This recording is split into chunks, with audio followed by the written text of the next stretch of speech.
Okay. All right. So I'm not totally sure how to introduce this because this is the first episode I've ever done like this with Brooke and you. Dr. Evans, couples therapy. We're Yeah. live. Yeah. The people are gonna ask the questions. We're gonna do it. Exactly. And this is going to be on the Mindful Steward podcast, and most likely it might be on Brooke's podcast as well. Which is that Creative Mind Academy podcast, or is it still the Brooke Alexander? No, it's called Of Course You Did. Oh yeah, it's called Of Course You Did.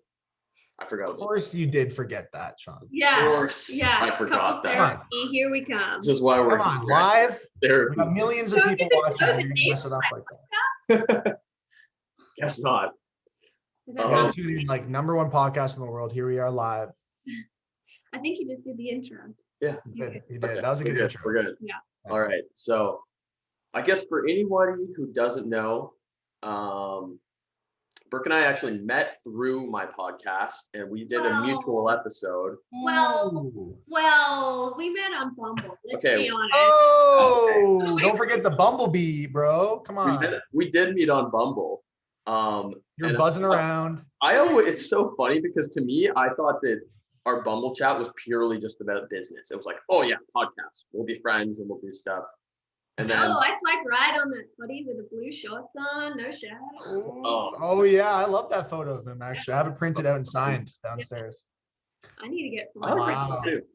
The Bumblebee. I was just on Bumble for business, purely business. It's Yeah, I know. just, you know, I know. be business, the honey business. I can't defend myself in this. Like, obviously, I was on there for a purpose, and it worked out. So whatever. To find. Oh, look at that! Look at that purpose. I'm gonna call Bumble headquarters and tell them. No, I need to be a Bumble influencer. Oh, I need to man. get paid from that. Yeah, I talk about it enough. that's the next step. You guys are true love from it. Come on. Yeah, we are. We are. There you go. Literally. Like they like hearing that. They're like, wait, our app made you two humans meet? Wow. They do love that. Mhm. Yeah. Anyway, back to your story. okay, back to the podcast episode. I was nervous about including Brooke in this, but I feel like it will turn out good once we talk. Did you guys get your cootie shots, or just want to make sure we got cootie shots here? Because like girls, guys, I don't know. Cootie shots? No, I mean, we're vulnerable. Show of hands, hand check. Vulnerable. We wear masks. Don't worry about it. It's fine. Oh, okay, perfect. We wear masks at the gym. We're fine. Okay, there's masks on currently. Yeah. Okay, copy that. Yeah. Good. Anyways, so basically, you're my good friend Chris. For anybody who doesn't know, videographer, director, writer as well these days, and Wow.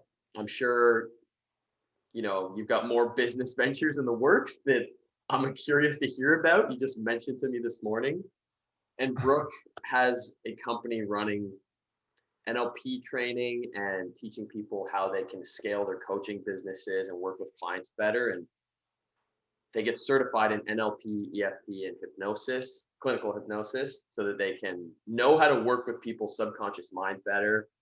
Because, when it comes to that mindset work in any business in that space, everything comes down to mindset. And a lot of that stuff is subconscious. So you really get a lot more out of it by working at that level. And she has the 3rd round of her program coming up. So we're talking about that. And I guess my life changes so rapidly, it feels like, especially during COVID. But over the last 5 years, I've had this mindfulness podcast. And more recently, it turned into a business teaching mindfulness lessons to work teams. And from there, I left my job to pursue that. And I've also started growing my marketing agency, which seems to be growing a little more quickly. So I'm doing both of those things now. So I thought that this would be an interesting time and an interesting group of people to talk about mindset in business and also mindfulness, because I'm just curious to hear about you diving into mindfulness, because I know you have basically read the book that gets everyone super into it. So I'm curious to hear about that. Read all the books now at this point. Oh yeah, amazing book. And the book is The Power of Now for anyone who hasn't heard of it or who has heard of it. But that book got me into mindfulness, literally was my wake-up call into diving into all of this stuff, into mindset, mindfulness, neuroscience, all of that. I think Brooke when we first did the first podcast, and I think the first date we had, you told me the exact same thing. It was your wake up call. Yeah, but I didn't understand it when I first read it. My cousin told me to read it after a breakup, and I read it, and I just did not understand it. Didn't understand it. Didn't know what he meant by focus on the present moment. I didn't know what he meant by like any of it. Didn't get it. Right. And then a few years later, I got it. It's a tough read. The right timing, you know? Yeah. And now you've read it, and you and I have always been talking about mindfulness, more like concepts of mindfulness. And one thing that I've really realized just through even having you as a friend and a lot of my friends who are entrepreneurial in general, who are growing pretty decent sized operations and doing really interesting things, they all do some kind of mindset work. So I'm not even totally sure how to start this conversation, but like when you talk about, Tyler, he's scaling a tech company right now. He's super into mindfulness. A lot of his friends doing the same thing are very into mindset training and just like, they're just conscious of self-awareness and they're always self-analyzing. And Andy does it in his own way. He does a lot of reading and personal development stuff. And Brooke does it. I'm obsessed with it. I think I'm actually like almost slowing down with that stuff a little bit lately, which is nice, but I'm curious, maybe either of you have an idea of how to start this, but I'm curious where you think that fits in with business and what you're doing. I want to know, what you do, Chris, to keep your mind on track. I mean, great intro, by the way. That was awesome. There's a lot. I mean, mindfulness is kind of like the base foundation for any sort of life at all. It's like you have to just be mindful of who you are, know your truth, know your values, and then that can elevate over time. And then you can make a business out of it. You can have a really successful relationship out of it. It's kind of like it works in every area. And for me, I might have been kind of one of the few people in my friend group who at a young age really loved to, like, I really knew what I loved. I think that I almost saw it as a career before it was even a conversation. And then that conversation was always like, oh, are you sure? Like, there's no money in that. Like, are you gonna, it's high competition. It's a lot. You should get a part-time job. Just get a job and you can do it for a hobby. It's a hobby. And then now it's like labeled hobby. And some of my friends, some of the homies still, I don't even know if it's an insult or a compliment anymore. I like it. It's like, oh, you don't work. You just have a hobby. And I'm like, yeah, I guess I do. But it all kind of stemmed from just finding out who I am through trial and error of doing something I loved. So no matter what, at the end of the day, if I failed or succeeded, I always fell back on, wait, what am I doing? And then what I was doing was creating content, making videos, telling stories. If that was a wedding, if it was an event, if it was a, interview with a company, they all kind of fell under the same umbrella, I guess, and they all hit the ground in the exact same, thing. It was all about the love of video. And that was my passion. So it was like I knew my passion at a young age. I figured it out. I invested in it. I doubled down on it no matter what. And I just stuck to it. So for me, that's my story. I think a lot of people have an opposite story where they're like, I have no idea what I love. I don't know what to do. I don't know who I am. But that is just, you're on the other end, meaning you don't know who you are and you don't know what you like because maybe you didn't give yourself a chance to like even say to yourself it's possible. Because I think when you're an artist, which I believe, so we talk about books, Power of Now is like actually new for me. I just read that a couple months ago, but I've had you and other friends be like, oh, this is like the Bible of everything for mindfulness. And I would agree. I think it's like a good summary of everything you need to know. For me, The Artist Way was my book that kind of hit me hard last year, where it leveled me and it grounded me, and by Julia Cameron, and it told me about it's okay to be an artist and that actually you're supposed to be an artist. So anyways, I can ramble on about this, but that's kind of the base foundation of, I think, how I do things. So I have a purpose that I strive for every day that's rooted in the same passion. And what do you do on those days or times when you kind of feel your mindset drifting, or like maybe it's more disempowering than empowering? Yeah. Which is potentially every day. The difference is like, you're going to be overwhelmed. Like if you're doing something you love, you're naturally going to get better at it because you're always going to just want to learn more and fail harder and do better.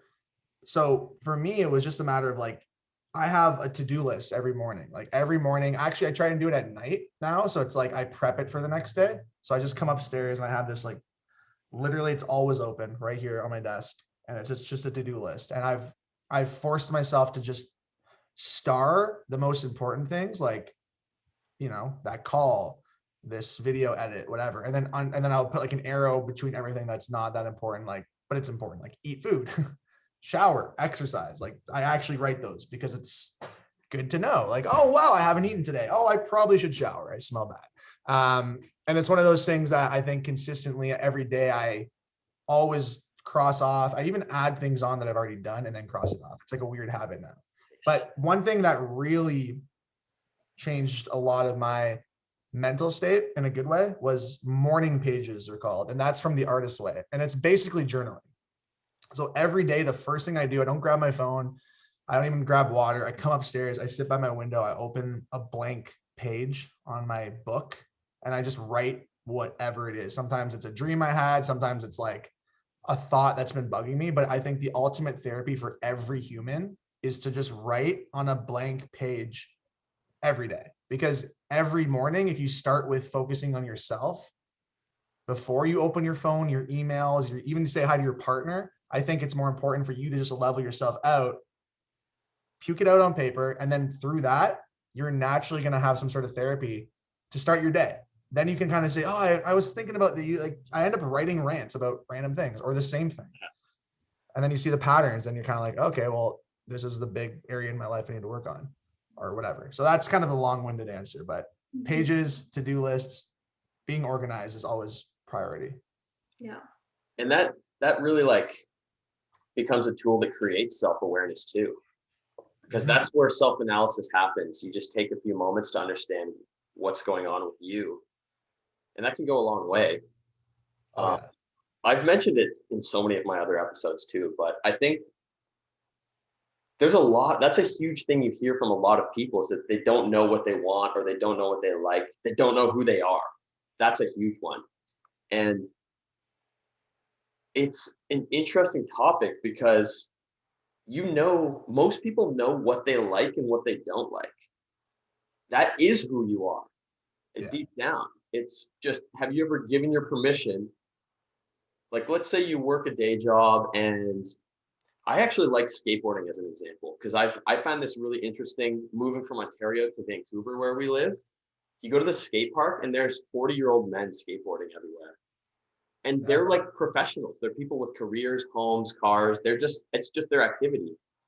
But in Ontario, it's a little different. There's almost this like subtle social pressure that once you're an adult, skateboarding's for kids. Like, what are you still skateboarding for? So I think that's a good example here, because it's like, there are some people who might be 25 or something. They're at that cusp where people just stop skateboarding if they live in Ontario. Right. But if you're somebody who likes skateboarding, that makes you happy. Self-awareness is just understanding what you like, what makes you feel good inside, and giving yourself permission to experience more of that. And it's as simple as that. I think most of us are just like, well, I like that thing, but I can't really do that. It's like, why can't you do that? You can do it. Yeah. That is how you create a unique life for yourself that you like, that's right for you, That's the important. That example is probably one of the best examples you could give, because like skateboarding culturally is just like a, thing kids do, and they start trouble. And there's all these like, examples why not to. But like video games used to be like that. And now there's kids 12 years old making millions of dollars on YouTube just from playing them, and other kids are watching them. And then they have kids on YouTube opening toys who can't even speak, and they're opening a toy and they're getting millions of dollars on YouTube. The world's your oyster. The information age is here. Internet's here. No one can hide from who they are. It's just a matter of time until when do you reach that. So it's like, a hobby is now a sustainable career. In the 50s, 60s, 70s, 80s, 90s, we didn't have the internet. We had laneways that you would choose. And those laneways you'd have an elder tell you, well, this is what you're going to do to get there, there, there, there, there, and there. And they know like 30 steps ahead.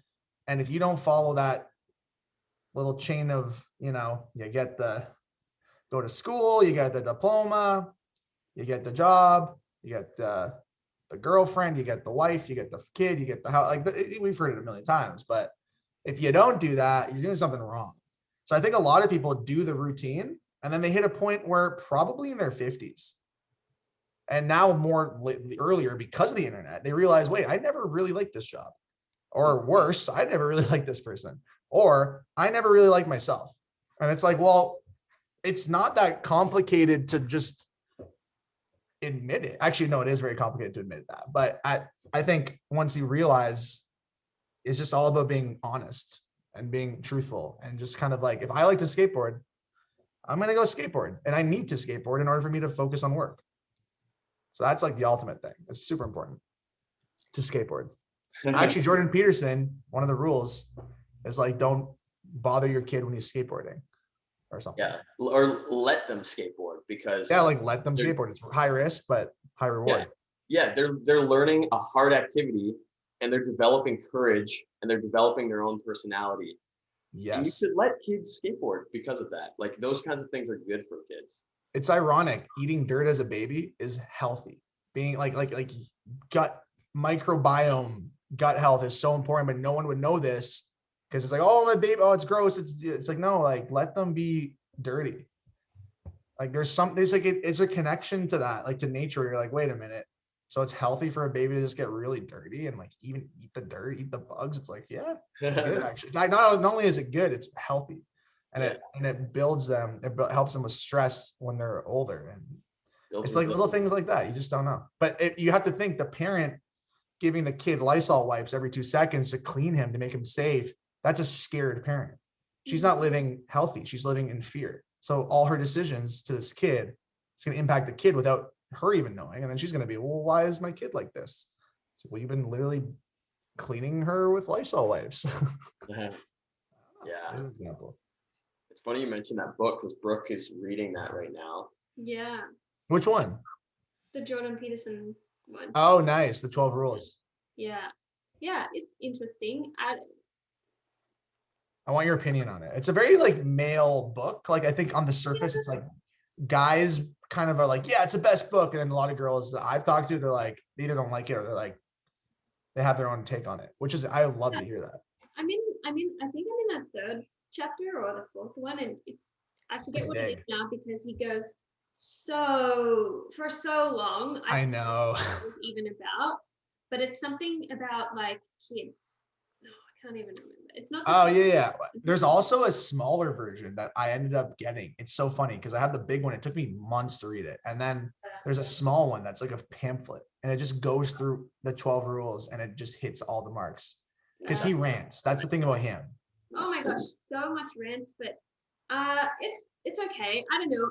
He's talking about like how to treat your children and like punish them and like, discipline them, which is fine. Like I'm for that, whatever. I don't have a problem with that. But like I'm like, oh, do I care about reading about this right now? Like I don't have children, so I'm like, I can't relate to this. I don't care. Right. And sometimes like I read a sentence out loud to Sean like last night or the night before. Like I did not understand what the sentence was. Like it was. I don't know what it was. It was just a whole bunch of words together in a sentence that didn't mean anything. There's so many of those in the book where I'm just like, I don't know. What am I even reading right now? I'm skipping over chunks. Don't let your children do anything that makes you dislike them. Maybe yeah. That's interesting. Yeah, they're all very like they're very worded in a way that's like, well, that kind of like is different. And then you read into it, but yeah, it's a lot to observe. Yeah. It's interesting. Well, he definitely is one of those super intellectuals who uses words and phrases, and he goes on tangents and then he connects them all back to something at the end, and it goes right over your head a lot of time. But it's more like the premise of the chapter that you get at the end of the day. I liked the first one, the lobster one. I liked that. Yeah. Like the physicality of literally standing up straight and like how we're always slouch and like don't look at people. Like, for me, what resonated the most was assigning yourself a place in the dominance hierarchy and like allowing other people to assign you that. And I think for me, what I got from that chapter was that because I was probably because I was bullied, I don't really know, but I was bullied a lot in school, so I assigned myself a low number in the dominance hierarchy, and always felt like other people were like better than me, more successful than me. I had to try harder. I wasn't ever going to be good at what I do. Like, don't even bother trying because you're not going to get anywhere. Like, all that bullshit. So that really resonated with me. I know that exact feeling too, 100%. Yeah. And that's what it is. It's like when you're in your adulthood, you're realizing all that trauma from when you're a kid, like the bullying, the insecurities, it all comes from being put down. Even just one word, one memory that will like stain you until you figure out, oh, it was that kid on the schoolyard who said my nose looks weird. And I'm like, now that's where my whole insecurity of my looks are. Like, it's literally rooted in it's always specific. It's never like you suck. It's like your eyes are weird. It's like, what? And then you just never unhear that. Yeah. Yeah. Seriously. Yeah. Oh, That's man. where you're like, your story's super interesting with that too. Like how you talked about how you didn't really have, like, I don't know, you've spoken to me about this a bunch. And I think in our last episode about how you had, just because you were raised by a single mother, you sometimes approach certain things in a way that, or you did when you were a younger guy, basically you had the feminine perspective of everything because you kind of didn't have a father in your life as much. And it's interesting how you kind of tie that back to your stuff too. Oh, 100%. Well, it's like all you know is from how you're raised. And when, going through, I was raised on a farm with a father and a mother until I was like 7. So like the core development years, I had this outdoor, I had like 200 acres. I was an outdoor kid. I used to get dirty, eat mud, all that. That was me. And then we moved to the city, and so it's like my mom is like the strongest woman I know, and she's gone through so much. But through that, seeing that whole journey of her from the beginning, like she's a cancer survivor, she went through divorce, she had miscarriages. It's like all these things. It's like, I think I got a lot of my confidence and strength from that, but I didn't understand that until now. I didn't realize I had that strength and confidence. But then I was like, oh, wait, there it is. And I'm like, oh, where's that from? It is from my mom. Mm-hmm. It's just like, she's a codependent. I'm a codependent naturally. And that's what always led us to trial and error, really. Like, when I think about bullying, I always think like I was a sensitive kid. I was in grade 2, 3, 4, 5 bullied. I transferred schools like 4 or 5 times. I don't know if people know this a lot, and it was due to bullying. And a lot of those people I still know to this day. And it's one of those things where my mom would try her best to be like, I want to pull my son out and give him a fresh opportunity. But then I go to this new school and I'm this new kid in the middle of the year, and everyone's like, who's the new kid? And then like now they start picking on me, and I would react. I would overreact. I would get like angry and emotional if someone came at me. I mean, not initially, but it would like, 2, 3 times, 2, 3 pokes, I would pop.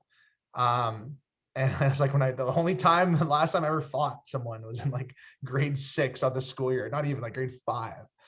So I haven't punched a guy in the face since.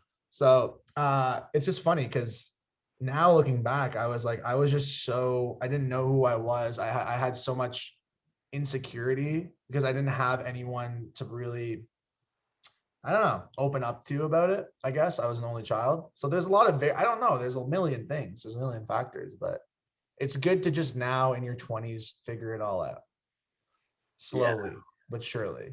And then keep reminding yourself, you have time. Like it's all about the journey of figuring it out. Like if I figure it out all tomorrow, then I'm like, okay, well, now what? I figured it out. It's like, no, it's never going to be like that. Yeah. When we're young, like we're only, even our parents are young, really, like in the grand scheme of things. It's for some reason between 10 and 25, it's like this, figure out your life. And it's like, I'm not even developed until I'm 25. Like brains aren't even developed till they're 25. Yeah. So it's just culture just trying to shape and mold people in a route that's caters to the culture, caters to the, the suits, to the money, to the, like, it's easy to trick people at a young age. And that's what they do really well. But now because of information and YouTube and these long format conversations, I'm very curious to see the evolution of humans in the next 50 years. It is going to be super interesting. I don't even know where it's going to go, but to Mars, man. I'm sure Mars has something to do with it. It is interesting though, like on the topic of having a mindset for business, like it takes a lot of courage and again, I'm bringing this back to my data about the friends I have who are doing very well with their own companies. They invest in themselves in a lot of different ways. And I'll just say a little bit more about my story because I think it's interesting. We all have different entry points into this. You somehow knew exactly what you wanted and had the courage to go for it from a young age. Like that is a rare thing. Even Andy, who has never really worked for somebody else, he's always worked for himself. I know his story pretty well. And Yeah. he wanted to be a snowboarder. He wanted to have a whole different path. And then he kind of stumbled into videography and it just worked out really well and he really enjoyed it. It just, the timing and the circumstances were well aligned. And I knew before I even started taking my career seriously, I worked at a bank for 1 year, hated it, knew immediately that I wanted to work for myself. I knew that I'm a hard worker, but I have to be in the right environment. The right reward system has to be there. And being my own boss has that entire reward system. But I did not have the courage to do it. It took me years of mindset work and truly like diving into mindfulness stuff, really working on myself, trying to make myself chase out the harder things in life so that I could be one of those people who just, I see a hard thing and I don't hesitate. And I took a long time to get here, as you know. You were saying right from the start, just do it, man. Just start an agency tomorrow. But I wasn't there mentally. And I couldn't have done it then. Realistically, I did not have the resilience mentally. And I know Brooke's story is even a little different as well, where I don't think you sound like, I'll let you tell it. But from what you've told me, you didn't really know right at the start that you wanted that either. You were doing other things. You worked for Apple. You went to school for environmental science. Ooh. And you kind of came across this idea that you could maybe do this work for yourself. And for me, like when I was in school, I had no discipline so much or like push from my parents to be academic. And I wasn't a bad kid, so I didn't really need to be disciplined. Like I wasn't like getting in trouble, but like I didn't have any push from them to be good at things, to stick to things, to commit to things, to try extracurricular activities, to do things that were hard. I finished grade 12 and decided not to go to university, and I was going to work instead. And I worked in offices just doing reception, and then I went to school for fashion design for a bit, and then started working at Apple and then worked there full time, but like never had any kind of future plans or ideas on what I wanted to do with my life and who I wanted to be. Like I liked fashion, but I didn't like fashion design school. And I didn't have any direction, like none, no clue. And then I came to Canada, kept working for Apple, and then I decided to go to university. That's when I decided to go to university for environmental science. And I was like, I'll be a consultant. I'll do environmental stuff in Australia. It'll be great. I love it. I loved environmental science at university. I loved what I did, but I still never had that, like, I think it was because I kept on coming back to Canada that I was like, I never got a job in environmental science. If I was in Australia long term, I would probably have stayed there, gotten a job in environmental science, but it didn't work out like that. Kept on coming back to Canada, working in restaurants. And then that's when I started working out and watching YouTube videos and saw that people were being coaches online and coaching other people. And I was like, well, I could do that. But it was never about working for myself for me. It was never like, I mean, I'm a good employee, but I like to do things my own way. So whenever I am the employee, I'm always like the one who kind of slowly rises up and is like, okay, this needs to happen and you need to do this and we need to change this. Like, that's just always what I do. I always seem to like kind of, I don't know, like to control things, but I also have a really good, I don't know what the word is. It's not like, I don't know what the word is, but anyway, I'm always like organizing and planning and doing things. So now I've lost my train of thought, but it was never about working for myself. It was just about like doing something. I never had a plan of what I wanted to do. And then I kind of just fell into it. And now that I'm in it, I don't think I could go back to being an employee. And Yeah. which is totally fine. It's like for people who are employees, there's nothing at all wrong with that. Like I need employees, like I need people who want to be employees because I need to hire people. But yeah, it was never about working for myself. It was because I just didn't have anything else. I literally had nothing else. And I was like, okay, I'll try this thing. And it just so happened to be having my own business. And here we are. Huh. It's funny because even you train people on subconscious, you basically help people master their mindset and help others do the same thing. And you certify them in that. Mhm. I'm just trying to weave this in because I feel like it's a good thing to chat about. But even you have those moments of stress and doubt. And I see them, and you see them in me, and everyone has them. Like they're completely normal things to experience. I feel like sometimes there's this illusion that people who do these things just have it all figured out. Oh yeah, no, Like no way. I'm so confused every day, and that's kind of why I love working for myself, though. But Yeah. but you like recently have really, it seems like you've really beat it again, of course, as you always do. But it'd be interesting to hear what kind of switched in your head around all of this stuff, that's made you feel more confident again. And how'd you get out of that slump of feeling fear about trying something hard? Well, it was just for me. So it's mostly better now, but the past year and a half, I've had really bad anxiety to the point that I like physically feel it. So the only way that I can explain it is when you get that nervous feeling in your stomach and you get that like pang of like adrenaline and you can feel that physical feeling in your stomach when you're like nervous and it lasts a split second. I was getting that once a minute, every single day, every single minute for like a year and a half. It would just, we just that, and I didn't realize what it was, but I honestly thought like one of my organs was broken or like something was off in my brain. I didn't know what it was. And then like a few months ago, I kind of thought about it and I was like, oh, wait, I think that's anxiety. I think that's what anxiety is. And then I was having a conversation with my friend and she said the same thing. So that's when I started. I didn't go to a doctor. I don't have a health card here. So like, I mean, I don't mind paying for a doctor, but I was like, I'll do what I can naturally to help sort it out. So that's when I started taking vitamin D and other kinds of things to help. And those things really helped lift the mood and like just help me clear my mind. I felt like I was in a brain fog.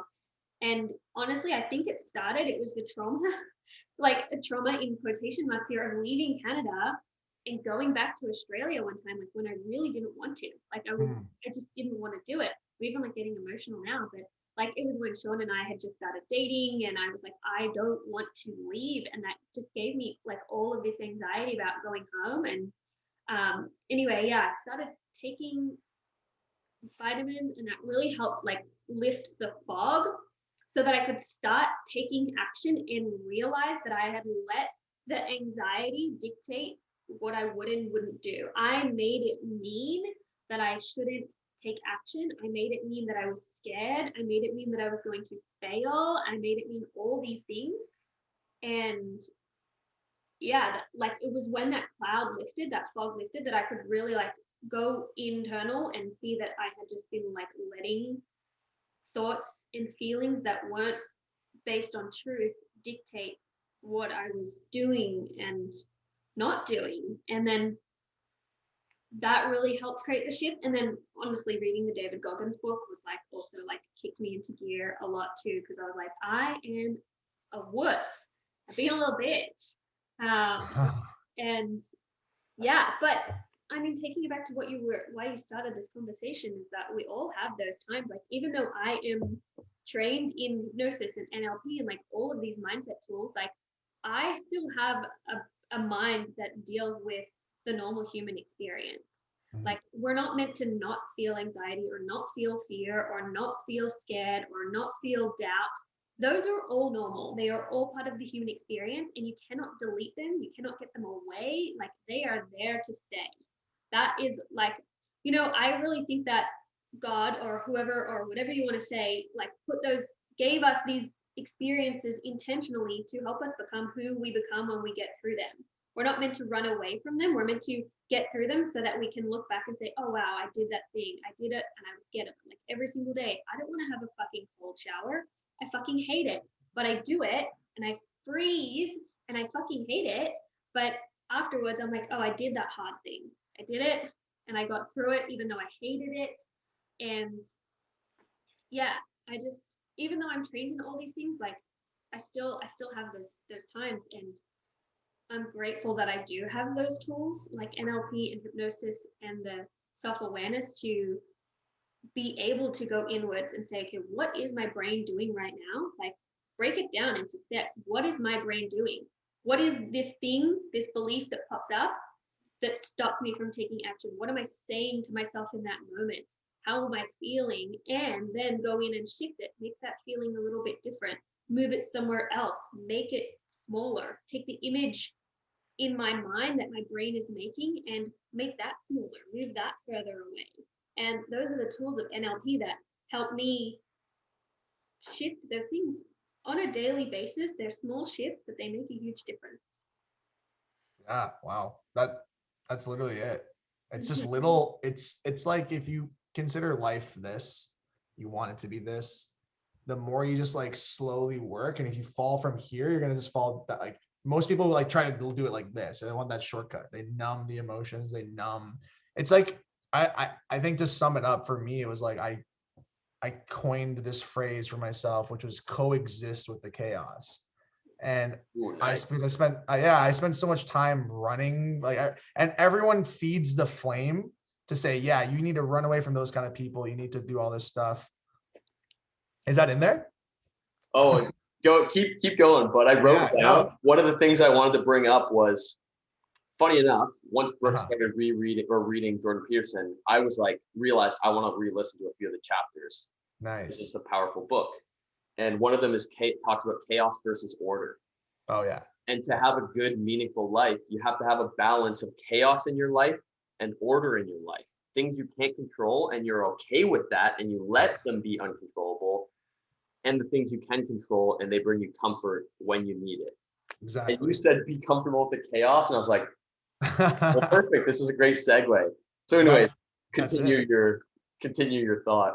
Well, no, to go into that, like even like your story, it was like we all come from different, obviously, backgrounds and stories and stuff, but we all are on this path now doing the same thing. We're all trying to figure ourselves out, and there is a pattern.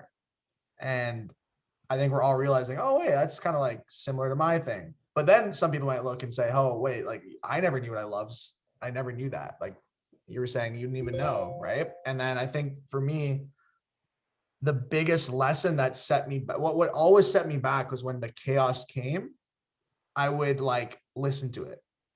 And that chaos, and it's not just crazy people and toxic people. It's as simple as someone that's close in your life giving you advice for that chaos, saying, break up with that person. They're crazy. Just break up with them, man. It's like, it's easy. Just get rid of them, or just block that person. Just quit your job. It's like, yeah, it's like me saying, Sean, just do it. Like in a way, sure, that's just me being like, it's like a quick, brief, like easy fix button from my end of things. But from you, just doing it might take 10 years. It might take 10 months, whatever, you know what I mean? So I always now take it as like, everyone is not like, even though I think the sky is blue, there's people who are going to literally convince me it's red. They're going to be like, no, like I know it's red. And that's why like politics and religion, that's like the big battles of our time. It's because like, no, I know there's a God. No, there's definitely not a God. No, this world is 100% flat. No, it's completely round. Like it doesn't matter. You can always, and then the more you go into this side, it's actually toxic to be on either end, because you're constantly putting all your eggs in one basket and you're not growing. You're just you're stagnant. It's like you're putting a spike in the ground. Like, no, this is it.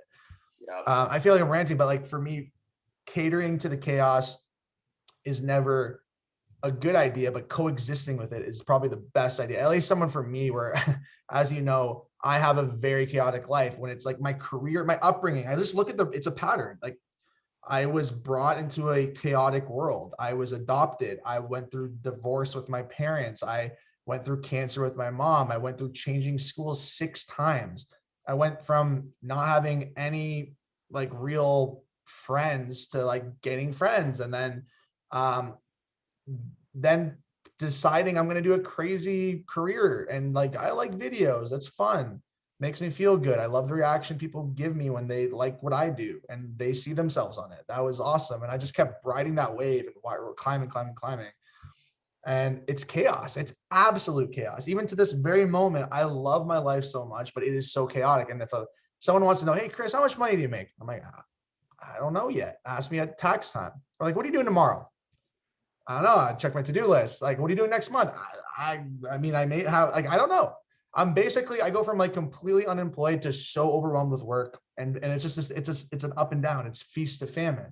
That's the freelance life. And I think when you have a taste of that, you realize, wow, I actually don't need to work for the man. I don't need to have this 9-to-5 job that I don't like. And going back to what you said earlier, it's not about like, oh, like everyone quit your jobs and start your own businesses. I think a lot of people can't. They just, they tell themselves they can't, and they're comfortable with they can't, but they can if they want to. So it's as simple as like, what do you really like? Well, skateboarding. Well, there's no money in that. You're already just saying that, you've manifested the downfall of that thought. And you're shaming. It's shame. It's like shame. Like, oh, what will my parents think? What are my friends going to think? And like, I had that. I didn't even know I had that until like I look back and I'm like, it's kind of like people like trying to, again, they're trying to love you and they're trying to say like, look out for you, your best interest. That's what parents do.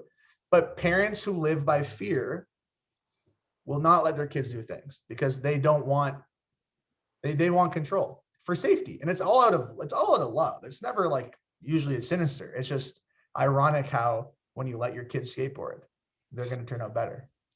Yeah. Oh man, I got a bit of a story here. I think I've told you this story maybe, but when I was younger, I feel like this is kind of sewering my parents a little bit, but whatever. My mom will probably hear this. No, I don't care. Sure, like it is what it is. I feel like when we were children, that was kind of like when the world started going, it just completely changed and it's never going to be the same.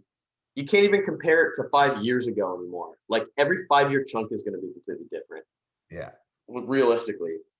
And when I was younger, I was more into the idea of working for myself, doing some weird thing. Being a pro snowboarder was my thing at that point in time. And I don't really kick myself, but for a while I used to kick myself for not trying harder to do that instead of going to university. Someone's phoning me. Popular guy. Yeah. Oh, I gotta Very get popular on my phone. It's probably a spam call anyways. It's all the fans calling in to talk to. Yeah. And my parents, they just grew up in that era where it was like, well, what's the most high-paying, stable job? It's like a business job, a bank job, 9 to 5. And when Andy was becoming a videographer and some of my other friends were becoming photographers and I had some other friends just trying to start random businesses, I was always kind of told by them, hey, like, you can do that, but exactly what everyone told you. Like, I don't know if there's any money in that. Like, there's no money in that. There are big production companies that do all that stuff for people. And I flashed forward a few years after that, after being told that. And I had a conversation with my parents about it. And it was kind of funny because they were like, yeah, the world is so different. You can't predict it anymore. But I was like, you know what? Wow. You know what? Realistically, my friends who all did that are doing better than everyone who didn't. They are doing better financially. They work less hours. They're healthier and happier. I was like, you like that. One of my clients right now is a guy who teaches karate. And he decided to open an online business for it, giving away free online courses and then teaching people one-on-one classes. And he makes more than $1 million a year. Like there's just so much evidence out there now that you can really do anything. You just have to. Some people hate hearing this. There's a lot of people in the mindset space who think, hey, if I just think about this and I constantly do mindset work, my life, I will have my dream life immediately. And that's cool, but you have to work hard. If you want an above average life, you have to have an above average work ethic and above average productivity. Yeah. or at least above average IQ at being able to plan out all those things. Like, yeah. And I like to think of, honestly, your buddy Shamir and Stefan, those guys, I've spent a little bit of time chatting with them, more with Shamir than Stefan, I guess. But from the times that you have brought me around to their events and whatnot, those guys are awesome, man. Like, they're so inspiring. I love I'm like grateful just to have even been around them in the presence of getting to chat with them, because you talk to them and you realize they're passionate and they hustle. And They hustle. literally the recipe. Like, it literally was the recipe. Like, that was when I clicked in my head. I was like, they are exceptional people, but they just chose to do something abnormal. Like, they chose early on, I'm gonna be a rare specimen in this world of just exemplifying excellence. And it's just a choice at the end of the day. Yeah. That was we're all doing tangents here. By the way, rants are welcome. This is a podcast. Oh, good. I guess it is a podcast. No, I think one thing I just thought of is like when you're going, like when you have to, as a kid, naturally you are a creative. You are a creator. You're born a creative. I guarantee I cannot unsee this anymore. Every human being was created to create. That is it. That's my full life motto that I'm not going to argue, because it's just facts. And the facts are the kids who continue to create, and that create can be anything. It doesn't have to be all photographers and filmmakers or whatever, but like music, whatever it is you create. When you are a child, that's all you know and that's all you care about. And then it evolves into like more, you're old enough to buy that backpack of that movie, of that TV show. What are kids? They're not wearing Nike bags. If anything, they're wearing Nike backpacks in grade 1 because like a rapper they like or a musician wears it. So it's like, it's all media connected. Like Pokemon, it's like all these things when you're a kid. So there's somewhere along the line, which is school, the education system, where they put you in a box, and this sounds worse than it is, but it is a box, and they tell you to walk in this line and then this line, and each of these boxes are classes. And then eventually you're old enough to make your own decisions in high school a little bit, so you can do electives. So I was like, I hate math, but then everyone was like, well, you just got to do it. You got to work hard. You got to do it. And then you have all this talk of like, you got to work hard to succeed. But I hate working hard doing math and science, which is ironic because my mom's a scientist. And I was like, I like doing English. I actually liked it. And I have friends who are like, I hate English. I hate writing. I was like, so I ended up writing essays in my math class, and my teacher would kick me out. He'd be like, Chris, if you're not going to do the work, you're going to go out. I'm like, okay. And then he'd come out and be like, Chris, you can't be doing that in my class. You got to pay attention. And I was like, I'll be honest, Mr. Appleton, I'm never going to use algebra, but I'm probably going to write something. And I stand by that comment because I was in the grade 9. And now I'm like, yeah, I love writing. I love reading. And I kind of knew at an early stage what to double down on. And now I'm realizing I'm writing more than I ever did in school. I'm reading, you know this, Sean, I'm reading all these books. Right now, my biggest thing is, yes, it's self-awareness, but now it's like, it's evolving into like sexuality. It's evolving into like why we are the way we are. Why are we attracted to certain people? I'm going on a crazy bender with that. And it's like, that's a course I could have paid $30,000 for at university, or I just do it because we have YouTube, we have books, we have friends to talk to like this. So it's like, if you have that, when you're a kid, naturally you're told this is the lane way, and you're conditioned naturally to do gym, math, science, algebra. You have the heavy hitter things, and sure, you need that. But there reaches a point, probably high school, where you should have a decision to be like, I don't want to do math, because that's like frowned upon. It's like, no, screw that. I didn't even take French. I regret that though. I regret that a lot. It was just me being lazy, but I was like, French would have been cool if I could learn another language. And that's one of my like goals one day, is to learn another language. But when you're a kid, it's way easier. But anyways, I think it's like knowing, and then you read an autobiography. I love how people like read Steve Jobs' book and they're like, wow, like I wish I could do that. I'm like, listen to what this guy went through. Everyone told him he was wrong. For Apple, it's like, oh, we don't think the Apple Store idea is going to work, Steve. Like everything that works so much now from Apple was absolutely shit on. And there's just one example of millions of examples of like, oh, wait, so when the majority tells me to do something, but my gut says otherwise, my gut's right. It's like, yeah. it is, because it's your gut. It's not their gut. So I don't know. That's like, I get passionate about this stuff because it's like my everyday. Yeah. I got a good segue here to a question I actually wanted to ask both of you. Ooh. It might be a bit of a stretch of a segue, but Stretch it out. Anyways, so like Steve Jobs, perfect starting point here. He was just such a producer. I've personally been thinking a lot lately about producing versus consuming, and noticing the huge difference in now growing my businesses that are growing quite quickly, how much I produce. Every day I go onto my computer, I sit over here at my desk, and I'm just producing. And whereas I feel like my life used to be revolved mostly around consuming. And I was trying to make the habit of producing more. That's what the whole Mindful Steward website was all about. Produce more content, learn how to just make a habit of being somebody who creates. Yeah. And even with kids, you look at kids, they're inherently creative. They're producing, they're running around in the playground, they're playing in the dirt, they're grabbing sticks and making stick piles. They're like, yeah, literally. They're producing, like even just activities, running around. That's a form of producing. Like you're doing, you're not consuming and absorbing someone else's action. Yeah. And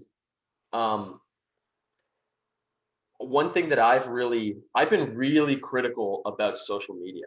My first professionally published article was critically like assessing social media and what it does to people in terms of making external validation a habit and a need.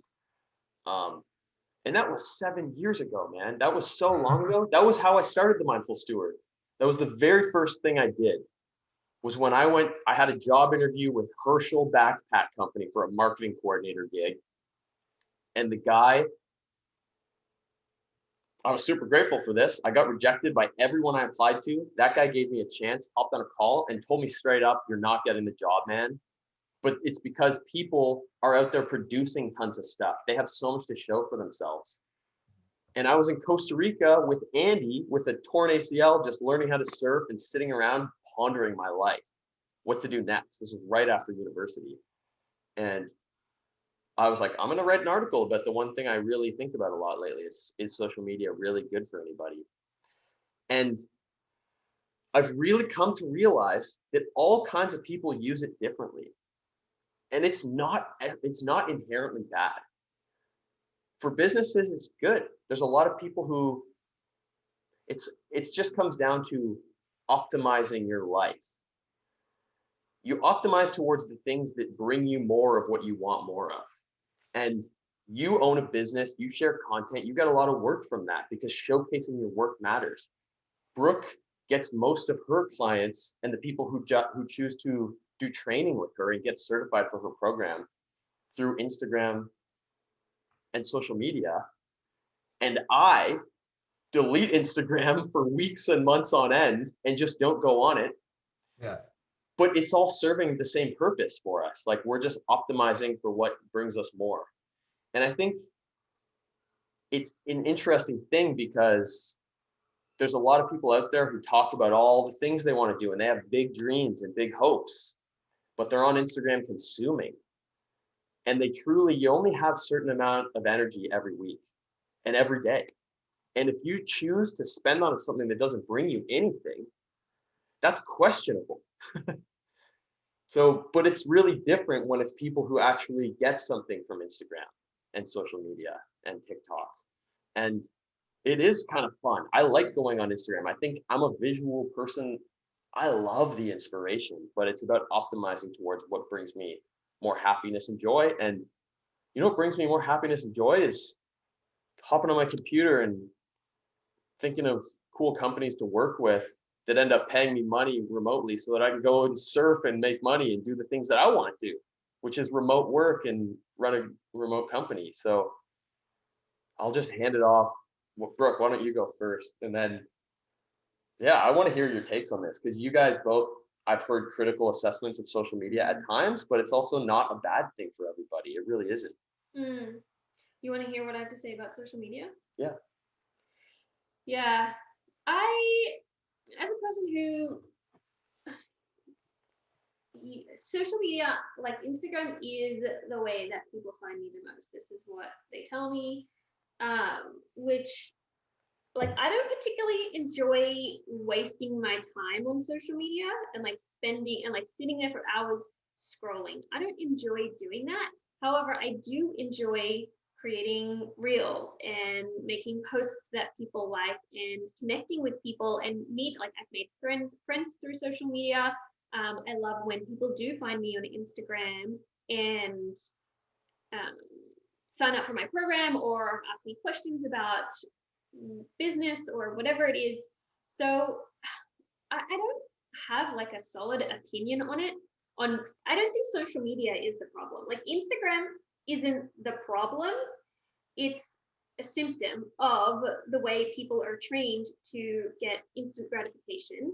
And I mean, it's probably reinforcing that instant gratification, but also I think it reinforces a whole lot of other stuff that people don't think what they want to do is possible for them, so that they have to live vicariously through other people, so that they're using Instagram, social media, whatever, for that. People are using it to feel better about themselves and compare themselves to other people, or to feel worse about themselves, to prove to themselves that they suck, find evidence that they suck. Oh, there are all these other people that have more money than me, that are prettier than me, blah, blah, blah. So therefore, I really do suck as much as I think I suck. Or they're using it to escape from their relationship or the job that they hate. So Instagram, social media itself isn't the problem. It's how we use it and the intention behind it. And like, maybe if we learned to use it a different way, maybe if we learned to create before we consume, and people probably feel like they need permission to create. They're like, oh, I'm not going to write something because I'm not a good writer. Oh, I'm not very creative. Oh, I don't even know what I would do. Like, do anything. It doesn't matter, but do those things before you go and look on Instagram to see what other people are doing. And that was my biggest thing with social media, and like, especially in my business, like one of the biggest things that I have had to overcome is comparing myself to other people. So that's definitely been like a huge thing for me. And I know it is for a lot of people, is using social media, using Instagram as a way to compare yourself to other people. And I think we just have to learn to use it differently. But that said, like, I don't know that we ever will. Like, we probably aren't going to use it differently. And we can complain about social media as much as we want. We can complain about TikTok and Instagram, but they're not going anywhere. They are literally not going anywhere. Like, we have to learn to live with them now. And we can be at our level of awareness and say, use it differently, create more, but like, what are we going to do for other people who aren't at that same level? Like, we can't just sit here and shit on it all and say it sucks, it's really bad, people don't even know what they're doing. Like, what are we doing to help those people? That's my rant. No, that's good. Well said. Well said. I covered. I think the simplest way that I try and put it is it's literally a black mirror. It's a mirror, and it's a black mirror, and it reflects you. And if you don't know who you are, you're going to get lost in the mirror. You're going to see something that's not there. You're going to wish something was there, and you're never going to win, because you're going to just always see that reflection and never fully agree with it. And the people who see the reflection, they say, oh, that's just me. Okay, now I can have a goal and a purpose while using this device. There's a reason. I think it's like, I don't even know if this is a term, it might be, but like social media maturity. I just think it's like the same as like letting a 5-year-old run around a grocery store and be like, hey, like, here you go, always open. And then the kid goes and gets ice cream every time. And then everyone's like, well, we got to get rid of ice cream because the kids go to the ice cream place all the time. But it's like, well, no, you're not going to get rid of ice cream. There's like another article today I just read in the news. Not read, sorry, well, I'm grandpa over here. Well, I'm back in time. But it was about this politician in Chicago trying to like get rid of video games. Like, this has been an ongoing battle for decades of like kids and violence. And like, there's all these car there's so much Grand Theft Auto literally in Chicago that this one senator is like, we got to get rid of Grand Theft Auto, which is ironic. And but it just goes to show, like, it's the same as like, oh, I'm addicted to porn, but I the women need to stop posting bikini pictures.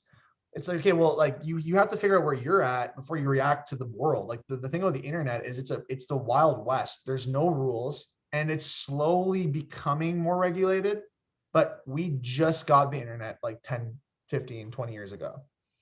Like really, like the millennials got to kind of be half in the door, half out.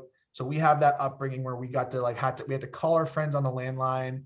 We didn't have to like be in grade 3 and then have an iPhone. If I had an iPhone in grade 3, I have no idea.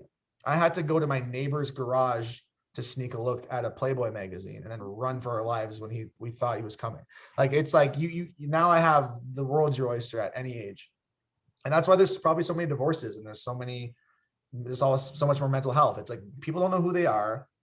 They don't give themselves a chance to breathe. It's the same thing about drugs, like marijuana. It's illegal. It's bad. It's dope. And then years later, it's legalized. And now there's science behind it. And there's health benefits to it. Red wine. I don't know. You want to go as far back as like the time of Jesus? He drank red wine. It's like, okay, there's so much health benefits to that. But we abuse things. We pervert things because that's just human nature. We want to have control over everything. We want our cake and to eat it too. So there's my spiel on social media, because at the end of the day, you just have to be mature in knowing who you are. And then you can like cater to the chaos. You can coexist with the chaos. You can still follow your friend who is a, Instagram bikini model, but maybe just mute her stories because you don't need to see that.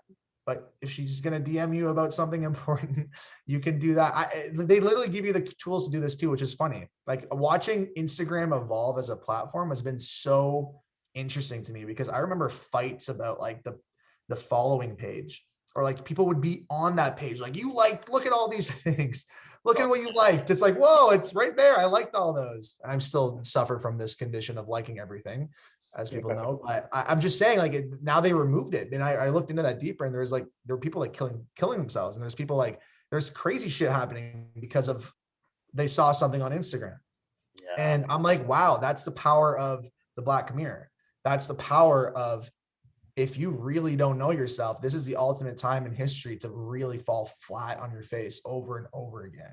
But it's also the best time in history to numb yourself over and over again, to the point where you don't have to literally, you cannot leave your house.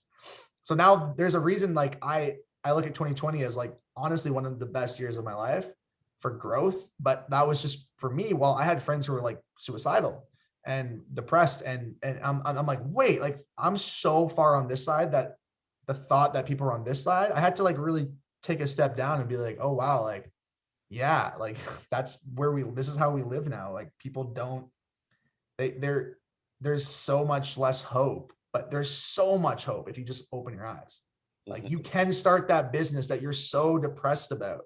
It's just as simple as making that reel on Instagram and then doing another one. Or it's just as simple as starting that podcast and talking like we are, and then just posting it and just do another one. If you like it, you're going to do it again. Yeah, it's accessible now. Yeah. I mean, I'm of course not saying that people are all in the same situation of finances and opportunities. Like I would never say that. But realistically, like if you wanted to start a company 20 years ago, you needed to have all these crazy startup fees because it was all physical. You needed to have an inventory. You needed to have a warehouse. You needed to have a storefront. Yeah. It's so different from that now. Like the startup costs are a fraction of what they used to be. It has leveled the playing field out more. I will say that, which is more like, it's just who's willing to do it, who's willing to put their ass on the line. It kind of has become that. Well, that's like my industry, because like the film industry, entertainment was a boys club. It was like Hollywood. And if you wanted to make a movie, you had to shoot on film. And like film these days are expensive. Film back then was like ridiculous. And you didn't have cameras. You had movie cameras with like these massive cinema lenses that were worth so, like, you're never going to get that unless you know someone in Hollywood or you get to Hollywood. And now it's like, oh, I want to start a YouTube page. I want to start a YouTube channel. I have friends who just started doing filmmaking like 2 years ago, and they're incredibly popular and busy and successful. And it's like, well, like there's people like me who just tediously over time just keeps stacking up what I want, and like in terms of just my own direction of life. And then I had people who were like, I just quit my job last week and now I'm making $1 million doing this. I'm like, wow, what? That's crazy. That's so cool. And it's like, people need to remember, like, your peripheral, there's going to be money, fame, fortune, success, blah, blah, blah, blah, blah. It's there if you just work hard at whatever it is you're working hard at. But people always just go like this and they look to the side and say, okay, but how much money? Like, I need to get the money in order. So yeah, but like, how popular? Like, am I going to get verified? Like, how many followers? Because okay, algorithm. So now we start talking about algorithm. It's like, well, screw the algorithm. There's literally a whole generation of kids who just cater to the algorithm. That is TikTok in a nutshell. There's a reason TikTok is so addicting, because it feeds dopamine more than porn, and it validates you every time, because you can make a post and literally become viral and get thousands of followers and millions of views. And imagine you're a 10-year-old. That's what TikTok is. It's literal children doing what they know best, which is, I think I look good, so hey, like, and then it explodes because there's no boundaries and there's no repercussions for their actions. And then you look at the comments, it's crazy, man. It's like a Wild West thing. There's like, it's a whole other world, but it makes sense. So yeah, it's just a matter of like going into that field and knowing what you're up against, and it takes maturity. And I'm not saying you have to be like, our age. I think a lot of people are maturing faster in a lot of ways if they are choosing to be. It's all there. I don't know. It's a crazy time. I gotta dive into the TikTok comments and see what you're talking about. I haven't done. Oh, it's scary and crazy. That's all it is. It's like everyone's on it, and it's like, wait, Grandpa, what are you doing on it? Like, it's weird. Like, seriously, it's bizarre, but it makes sense. It's like the Wild West of an app now. And it's not going anywhere. They're no way to avoid these things. They're just going to get bigger and bigger, and more things are going to come out just like them. And like, oh, it's life. It's life now. Chaos. Don't run from the chaos. Coexist with it. Just learn to coexist with it. That's it. It's like also part of the human experience.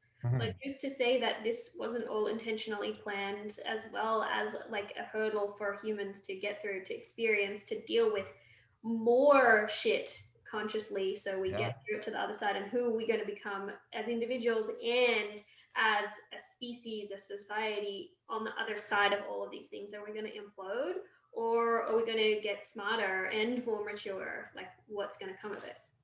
The science is we're not even using our brain. Like, we're not even physically using our full brain, which at a scientific just baseline level just says it all. It's like, wait, now really? Like, if we were all wired up and having this conversation, there'd be like half our brain's not even on. It's like sleeping. So it just shows that there is so much room for us to grow as a species. And this is just the first time in history where I think everyone's just exploited.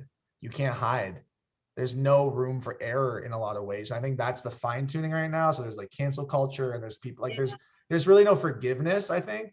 But that's because, like, if you give a kid it's the same thing. You give a kid a gun and say, hey, that guy, remember he bullied you? It's like, yeah, boom. Like, whoa, you just killed the kid. Yeah, but like it's this weird disconnect where you need to be mature to operate that kind of weapon, but everyone has the weapons. They just don't know how to operate.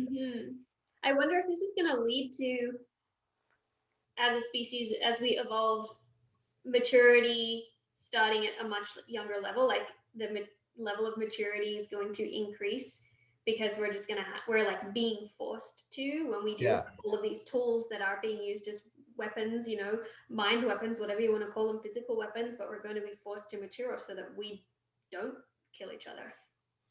I mean, the Matrix is happening. It's happening 100%.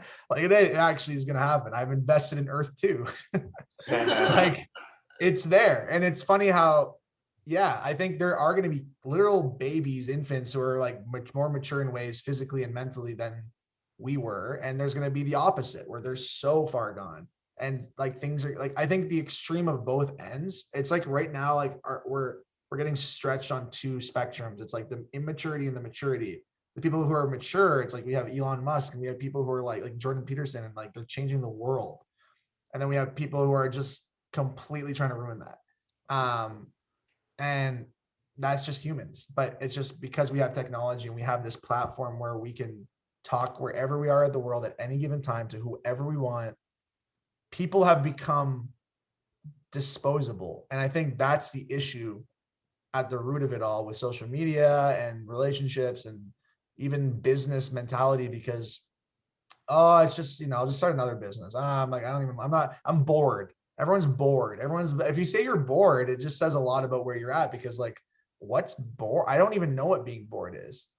Being bored, it just means like you're kind of trapped in your own head, I think. And it's like, I'm scared. That's what I hear. I mean, not to go crazy, but it's like, if you're bored, like pick up a book, call a friend, like go for a walk, write something, take a shower. Like, it's just like, it's a mental blockage. So I think like now we just have an opportunity for us as creators to create and make art and make life meaningful to more people. Awesome. Well, that's a good closing statement. Any final questions?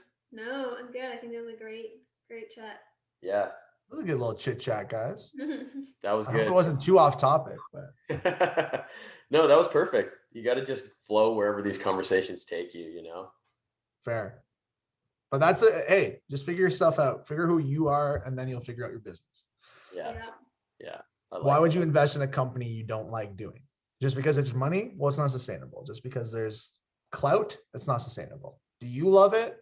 Do it, because you can. You literally can do it. Everyone can do whatever they want right now. It's 2021.